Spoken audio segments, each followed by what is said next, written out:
sir. Can I carry her back? No, thank you. Sorry. So sorry. Excuse me. Watson! Sorry. Watson, hurry up. Come on, the train's going. Yes, what's happening here? Excuse me. Was it a close call, Holmes? It certainly was. If you hadn't lingered to pass the time of day with that barmaid, we'd have had ample time. How did you know that I... Your elbow, it's wet. Well, you've obviously been leaning on a bar somewhere. And if I know you, it wasn't a barman.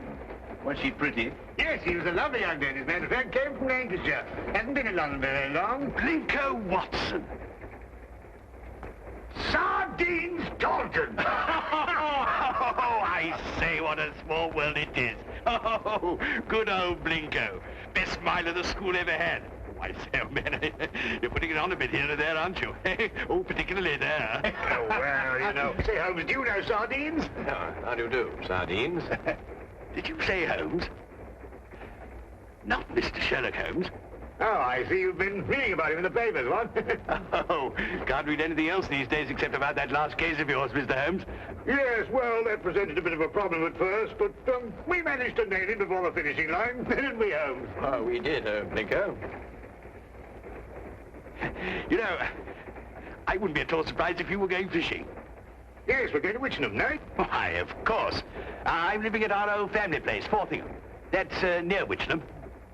Oh, I say. Something wrong, ma'am? No, nothing really. I don't want to bother Mr. Holmes with my troubles. What sort of trouble, Mr. Taunton? Well, yes, it's my mummy. Oh, old Lady Taunton. No, my Egyptian mummy. Is your father married again? Oh, no, don't be silly, Blinko. One of those Egyptian fellows who were mummified thousands of years ago. That sort of mummy. Oh, you have that sort of a mummy? Yes. My Uncle Joseph sent it to me from Egypt. He's an archaeologist, you know. Well, it seems an odd thing to have sent you. Last year he sent me a crate of sand. Sand? Yes, from Sahara. The desert, you know. Just sand? Yes, that's all. Just sand. Arrived one morning like the mummy case. Mummy case? Yes, a chap called Amenhotep. No. Amenhotep. Priest of the 14th dynasty or something. Anyway, that's what Professor Van Tolkien said. Professor Von Tolkien? Yes, he's a colleague of my uncle's. Lives quite nearby. He couldn't fathom what was wrong with the mummy either. Precisely what is wrong with your mummy, Mr. Taunton? It laughs. I beg your pardon? It laughs. Laughs? Quite. How does it laugh? Well, now, we go something like this. No, not really like that. It's much eerier than that. More like this. See, when does it laugh? Oh, practically any time. Well, have you seen it laugh? Me? Oh, good heavens, no. Why don't you give it away? I can't. Nobody wants it. I say, Blinko. No, I'm awfully sorry. Oh, no, we... No, we couldn't. Well, look, why don't you burn it or chuck it in the river or something? Hmm? Oh, well, now, I know this sounds silly, but there's an inscription on it. Something like, who destroys my sleep, destroys himself. Professor Van Tolkien's translated it for me. Yeah, but you don't believe all that rubbish, do you? I mean, Egyptian capers and all that. Well, no, I don't actually believe the curse, Blinker, but I've got to do something. Well, I'm engaged to Rowena Featherstone. You know her? No. Oh, she's a lovely girl. She's got an aunt, regular old battle-axe. Well, she keeps after Rowena to break off the engagement. Says a chap who keeps an Egyptian mummy who laughs, well, he can't be very reliable. Yeah, well, I understand that. Yeah. Oh, I say. Would you like to come over to my place and see if you can stop him laughing? Oh, now, look, old boy, we were going fishing, you know, and Oh, it might prove interesting, Watson. A mummy that laughs.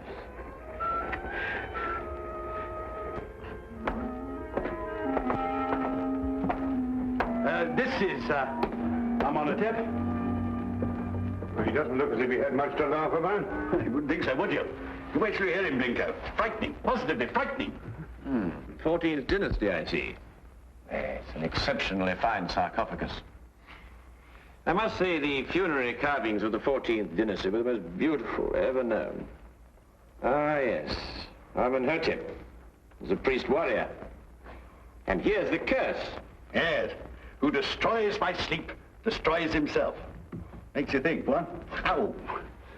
This thing's full of splinters. I'm always pricking myself on it.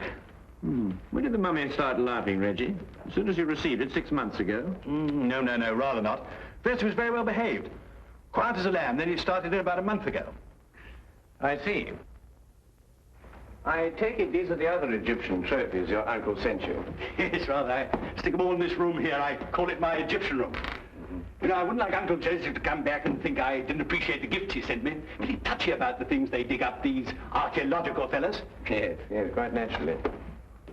Has your uncle been in England recently? Oh, no, not since he went galloping off east as a young man. Must be at least 40 years, I think. Then you've never seen him? Oh, no. Oh, I say, that's the Sahara sand I was telling you about. Oh, yes. Does your uncle never write to you? No, never. Just sends back the things he digs up. Have you got a photo of him by any chance? Yes, this one. It was taken when he was up at Oxford. I think he must have changed by now, you know, 40 years. Ravages of time and all that. Yes. Oh, I'm sorry, Reggie. I didn't know you had visitors. Oh, no, don't go, Rowena. I want you to meet my guests. This is, Blinko, Dr. Watson, and Mr. Holmes, Mr. Sherlock Holmes. This is my fiancée, Miss Featherington. Mr. Sherlock Holmes, the detective? Yes. Yes, he's come to look into this mummy business for us. Have you found anything, Mr. Holmes? Why does it laugh? Well, perhaps he tickled himself to death. I keep pleading with Reggie to get rid of it, destroy it, anything. But he's afraid of the curse. Well, I'm the one the curse is going to work on, and you know what they are. Really, Reggie, this is the 19th century.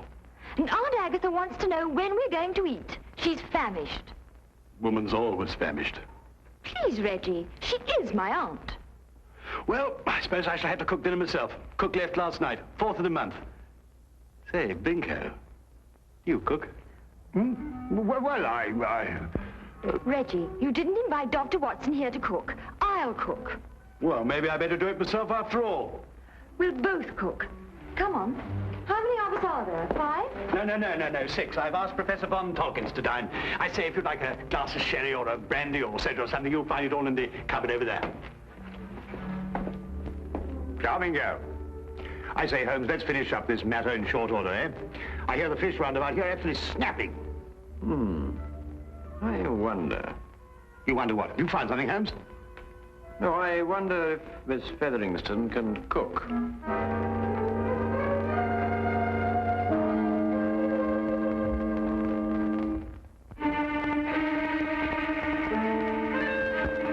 A doctor, young man, you say? A veterinary, no doubt. Madam, I'm a graduate of the Royal College of Physicians. I specialize in human beings. And you detect, young man, I understand. Yes, madam. I detect. Work with the police? Well, on occasion. No wonder the crime rate's going up.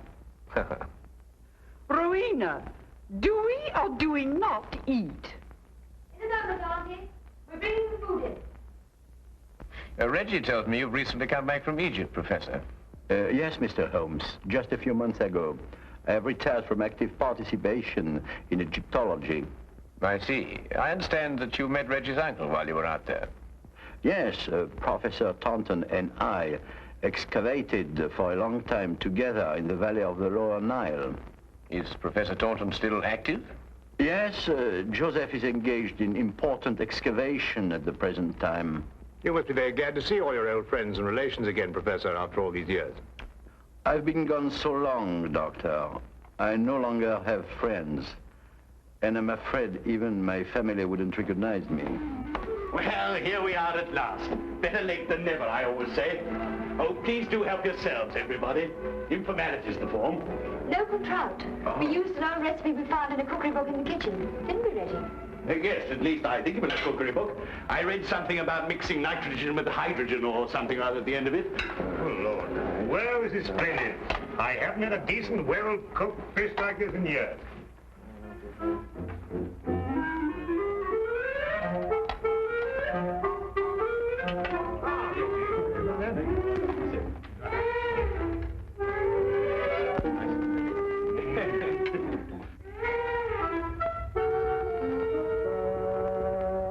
Rubber. Sheer, unchewable rubber. I think it's very edible. What do you think, Holmes? Quite. Who knows? A sauce might have improved it somehow. It's quite delicious, Miss Featheringstone. I believe you're accustomed to eating beetles and locusts, which I'm told are considered delicacies in your country.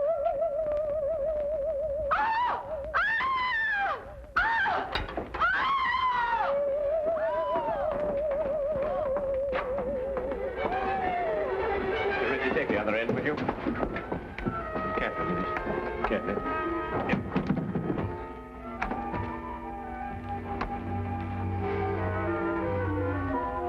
This time we heard it ourselves. Yes, Watson. This time we heard it ourselves.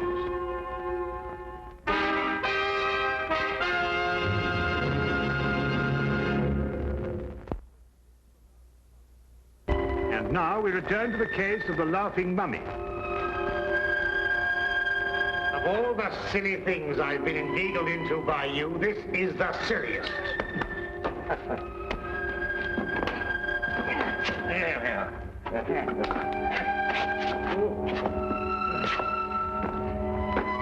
What do you expect to find up here? Something I discovered earlier this evening, Blinker. Do not address me by that ridiculous name. All right.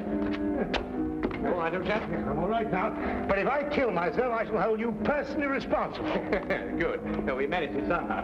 Though I had my doubts on several occasions. Now, we'll soon know now. Know what? Unless I'm mistaken, this is our laughing mummy. But this is only a weather vane, Holmes. Ah, yes, but one that laughs. Listen. Good heavens. Well, it is laughing. It would appear to be so, wouldn't it? Especially with a mummy in the house. When the wind is in a certain direction, the weather vane acts as a whistle, and the resultant sound is funneled down into the Egyptian room below. But that's marvelous, Holmes. How did you stumble onto it? Well, in dealing with the occult, Watson, it's best to remember the natural phenomena come first. Here, give me a hand with this, would you? Yeah.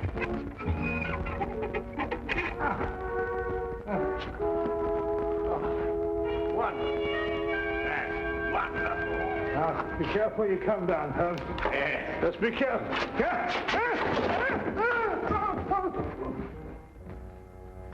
Here, Watson, would you hang on to this, please? Watson, are you taking it? Where's he gone?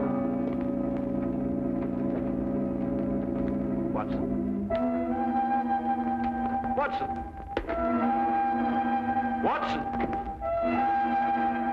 Do you think they know what they're doing, Reggie, dashing out of the house like this? Maybe not Blinko. Well, Mr. Holmes seems very capable. Oh, yes. He's the reliable type. Doesn't say much, but when he does, it's to the point. Like me. Tell me, Professor, is this the first mummy you've ever heard of that laughs? The very first, Miss Featheringstone, and I'm quite sure that... Dr. Watson, what's happened?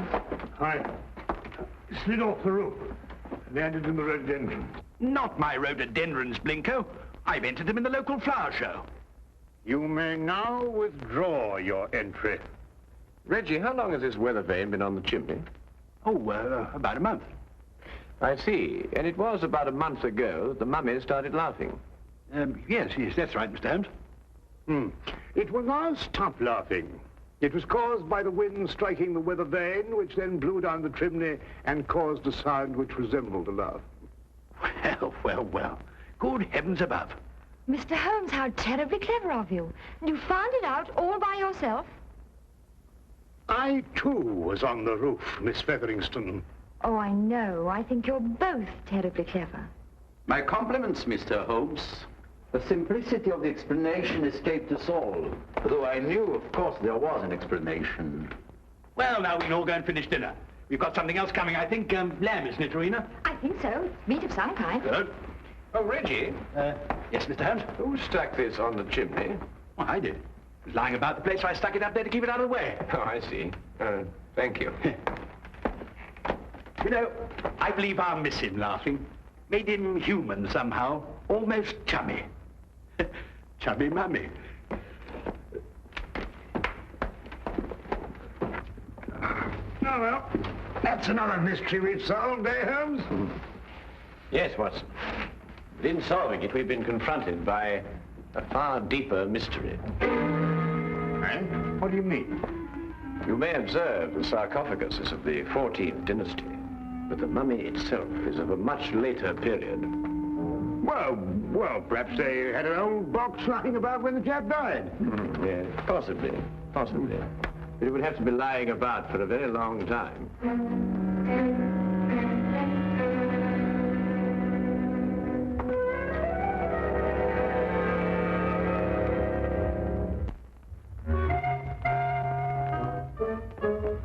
Morning, everybody. Isn't it a lovely morning? Simply gorgeous. Good morning, Miss Featherston. Yes, it is indeed a lovely...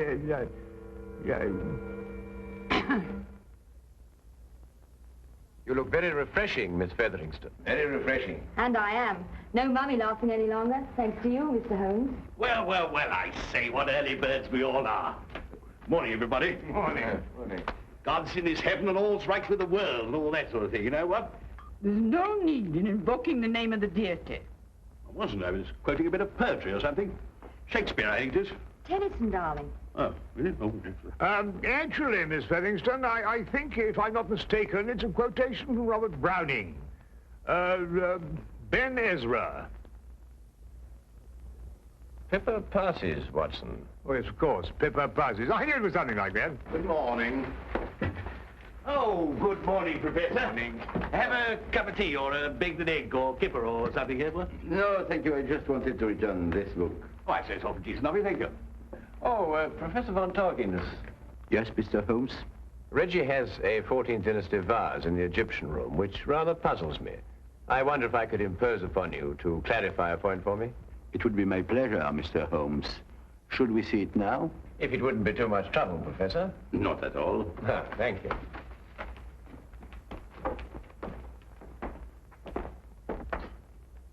Yes, the composition of the pottery struck me as being rather later than the 14th dynasty, Professor. This is the vase I referred to. Considerably later, Mr. Holmes. The 18th dynasty, in fact. I rather thought Reggie was mistaken, as he was also mistaken about the mummy. The mummy? I'm afraid I don't understand. Don't you? I believe it was you who told Reggie that Amenhotep was of the 14th dynasty. It was, Mr. Holmes. But of course, this mummy, like the vase, is of a considerably later period. Really? How much later would you estimate, Mr. Holmes? Well, I'd say, 4,000 years later.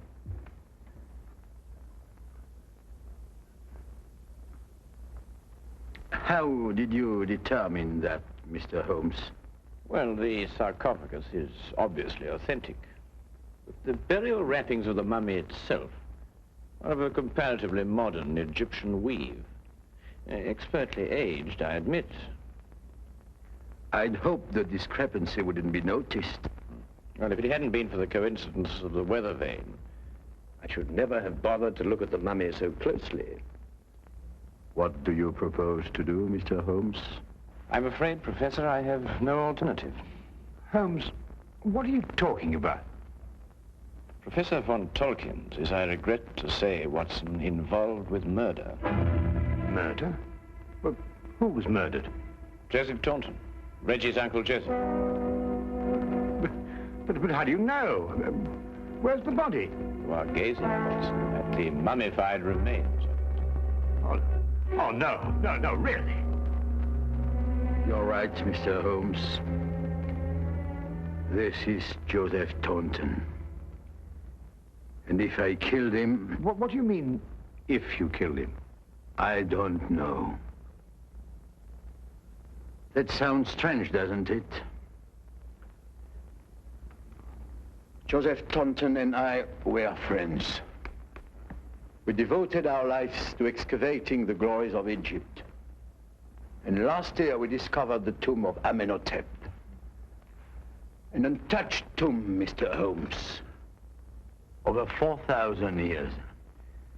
Joseph and I were the first human beings to set foot in it since the day it was sealed.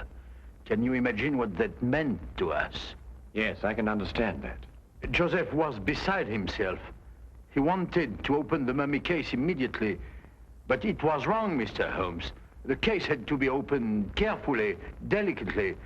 We quarreled. I tried to restrain Joseph physically, but he broke loose from me. He ran to the case and opened it, and then... And then, Professor? And then he staggered and dropped dead. As he opened the sarcophagus? Yes. There were no witnesses to what had happened, Mr. Holmes. But in our struggle, Joseph had suffered bruises. I knew what the police would believe. And so you removed the mummy of Amenhotep and substituted the body of Joseph Taunton instead?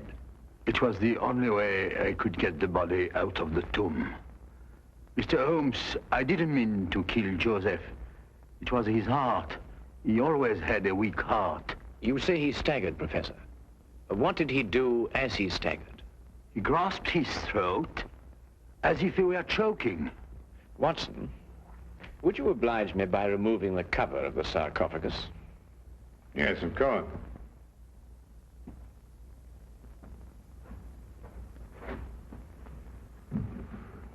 Ouch! That splinter. Yes, Watson, ouch. As Reggie said, and as undoubtedly Uncle Joseph said, too. Professor, would you care to take a closer look at what Reggie called a splinter?